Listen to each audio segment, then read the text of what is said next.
Hello students, आप सबका स्वागत है डॉक्टर आरपीएम डिग्री कॉलेज के बीकॉम डिपार्टमेंट में।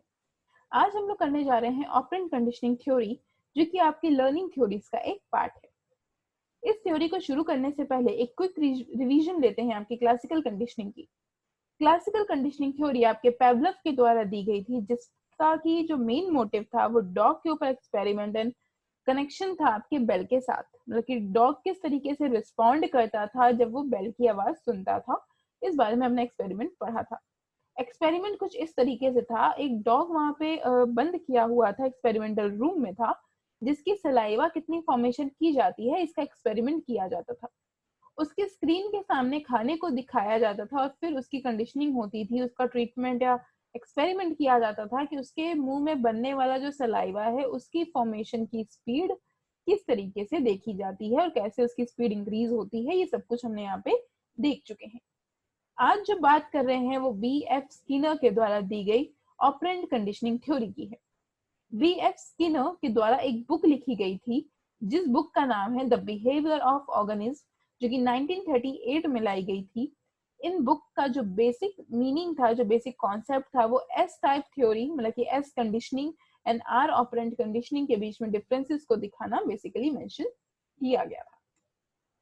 ऑपरेंट कंडीशनिंग को हम हिंदी में क्रिया प्रसूत अनुबंध या सक्रिय अनुबंध के नाम से भी जानते हैं। अगर बात की जाए आपके ऑपरेंट कंडीशनिंग की, तो ऑपरेंट कंडीशनिंग आपका active conditioning, instrumental conditioning, reinforcement conditioning या फिर रिवॉर्ड लर्निंग के नाम से भी जाना जाता है। बीएफ स्किनर का ये मानना था कि जो भी ह्यूमन बीइंग होता है वो एक एक्टिव क्रिएचर होता है, मतलब कि वो जो करता है उसी से सीखता है। आपको उसे आदत डालने की किसी चीज की जरूरत नहीं होती। जब वो कोई चीज एक्सपीरियंस करता है और एक्सपीरियंस के बेसिस पे जो उसको रिजल्ट नजर आता है, रिजल्ट मिलता है, उसी बेसिस पे वो सीखने का काम भी करता है। यही बात आपके एस के स्किनर के द्वारा दी गई है। एस के स्किनर का जो एक्सपेरिमेंट है वो दो चीजों के ऊपर किया गया, एक रैट था और एक आपका पीजन था, रेट इज कबूतर था और एक चूहा था। बेसिकली जो आपको पढ़ना है वो चूहे के ऊपर एक्सपेरिमेंट को पढ़ना है, क्योंकि पीजन के ऊपर का जो एक्सपेरिमेंट था वो इतना सक्सेसफुल नहीं हो पाया, जिसकी वजह से आपके कोर्स में भी ये इंक्लूडेड नहीं है। रैट के एक्सपेरिमेंट की अगर बात की जाए, तो रैट को एक बॉक्स के अंदर बंद किया गया था, जिस बॉक्स को हम स्किनर बॉक्स कहते हैं। ये टर्म आपको याद रखने की जरूरत होगी। एक्सपेरिमेंट की बात करते हैं कि आखिर एक्सपेरिमेंट जो स्किनर का दिया गया है उसमें था क्या एक्चुअली। तो एक्सपीरियंस की अगर बात करें, एक्सपेरिमेंट की अगर बात करें, तो चूहे को एक बॉक्स में बंद कर दिया गया था और उस बॉक्स में एक लीवर लगाया गया था। लीवर का मतलब यहाँ पे एक बटन से है। अब क्या होता था, जब जब वो बटन को दबाया जाएगा तब तक उसके बॉक्स में, उसके जो बॉक्स है जिसके अंदर चूहे को रखा गया है, उसके अंदर खाना पहुंचाया जाएगा, खाना उसके अंदर आ जाएगा। अब क्या होता था, उस पूरे बॉक्स में दो चीजें थी, एक इलेक्ट्रिक करंट और एक आपका लीवर, जो कि यहाँ पे रीइंफोर्समेंट का काम करते थे, मतलब कि पुनर्बलन का काम करते थे। अगर चूहा किसी गलत चीज को टच करता था तो उसे करंट लगाया जाता था, और वहीं अगर वो लीवर को टच करता था तो उसके पास खाना निकल के सामने आ जाता था। अब चूहा काफी दिन का भूखा था और उसे एक बॉक्स के अंदर बंद कर दिया गया। जब बॉक्स के अंदर उसको बंद किया गया तो उसको ये नहीं पता था कि यहाँ पे लीवर नाम की भी कोई चीज है, जिसको जब जब वो दबाएगा तो खाना निकल के आएगा। उसने क्या किया, भूख के मारे, और उसकी जो प्रवृत्ति होती है, जिसका नेचर होता है चूहे का, उसे पूरे बॉक्स में घूमना शुरू किया। काफी गलत जगह उसने टच किया जहां से उसको करंट लगा, इलेक्ट्रिक शॉक को उसको लगाया गया।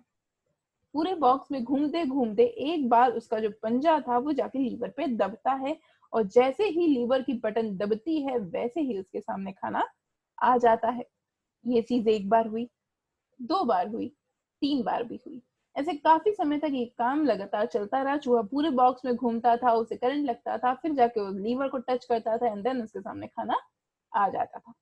जब ये एक्सपेरिमेंट चलता रहा चलता रहा चलता रहा, तब उसको ये रियलाइज हो गया कि कहाँ पे टच करने से उसे खाना मिलता है, और वो उसने बटन वहां पे ढूंढ ली थी।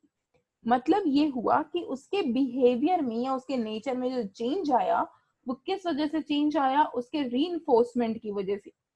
रीइंफोर्समेंट का मतलब होता है पुनर्बलन, मतलब कि किसी भी काम को करने के बाद जो आपका रिजल्ट आता है, चाहे वो पॉजिटिव हो या चाहे वो नेगेटिव हो, वो आपका रीइंफोर्समेंट कहलाता है। जैसे कि एग्जाम की अच्छी प्रैक्टिस करने पे अगर आपका रिजल्ट अच्छा आता है, वो पॉजिटिव रीइंफोर्समेंट, और अगर रिजल्ट सही नहीं आता है तो वो होता है आपका नेगेटिव रीइंफोर्समेंट। एक बार इस पूरे जो स्किनर की थ्योरी है, इसको हम एक फिगर से समझने की कोशिश करते हैं, प्रैक्टिकली समझने की कोशिश करते हैं। स्क्रीन पे आपके सामने एक बॉक्स है और इस बॉक्स के अंदर एक चूहा है। ये जो बॉक्स है, यही बॉक्स आपका स्किनर बॉक्स के नाम से जाना जाता है।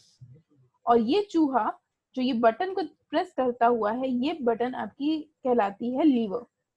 इस लीवर को जब जब वो टच करेगा तो उसके सामने खाना निकल के इस बॉक्स के द्वारा सामने उसके खाना आ जाएगा। इसी के साथ साथ काफी सारी ऐसी जगह हैं जहां पे उसे करंट लगता है, स्पेशली जो ये इलेक्ट्रिक ग्रिल है जिसके ऊपर चूहा है।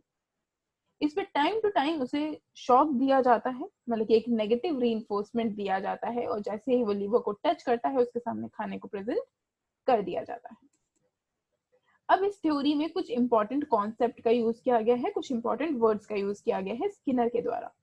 दो वर्ड्स हैं जो बेसिकली पूरी थ्योरी यहाँ पे घूमती है, positive reinforcement and negative reinforcement, जो अभी हमने कुछ देर पहले ही डिस्कस किया।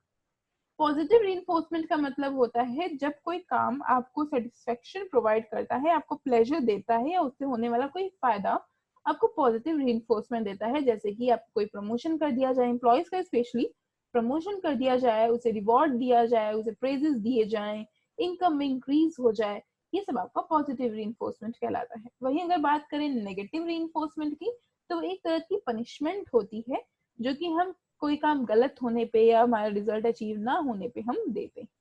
अब इस कॉन्सेप्ट को, मतलब कि स्किनर की जो ये थ्योरी थी, इसको हम लिंक करते हैं अपने बीकॉम के साथ, मतलब कि ह्यूमन बिहेवियर के साथ। क्या कहना चाहते हैं स्किनर हमारे ह्यूमन बिहेवियर में? अब क्या होता है कि जो एम्प्लॉय हमारे यहाँ वर्क कर रहे हैं वो बहुत प्रीशियस है। ऑफ कोर्स जितने भी वर्कर्स हमारे ऑर्गेनाइजेशन में है वो हमारे लिए बहुत प्रीशियस है, बहुत मैटर करते हैं।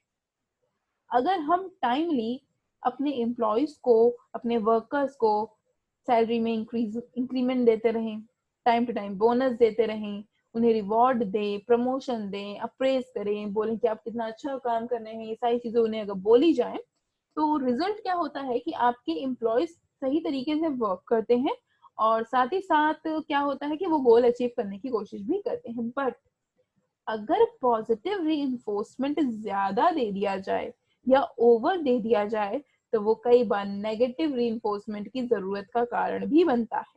मतलब अगर हम सैलरी बहुत ज्यादा बढ़ाए जा रहे हैं, तब रिजल्ट निकल के ये आएगा कि वर्कर अपने पर्सनल ऑब्जेक्टिव्स भूल के, अपनी ऑर्गेनाइजेशन का मोटिव भूल के सिर्फ और सिर्फ अच्छा वर्क करने की कोशिश करेगा, ज्यादा ज्यादा प्रोडक्शन करने की कोशिश करेगा, जिससे रिजल्ट ये होगा कि हमारे जो रिसोर्सेज हैं उसका वेस्टेज होगा, हम एडिशनल एक्सपेंसेस करना शुरू कर देंगे।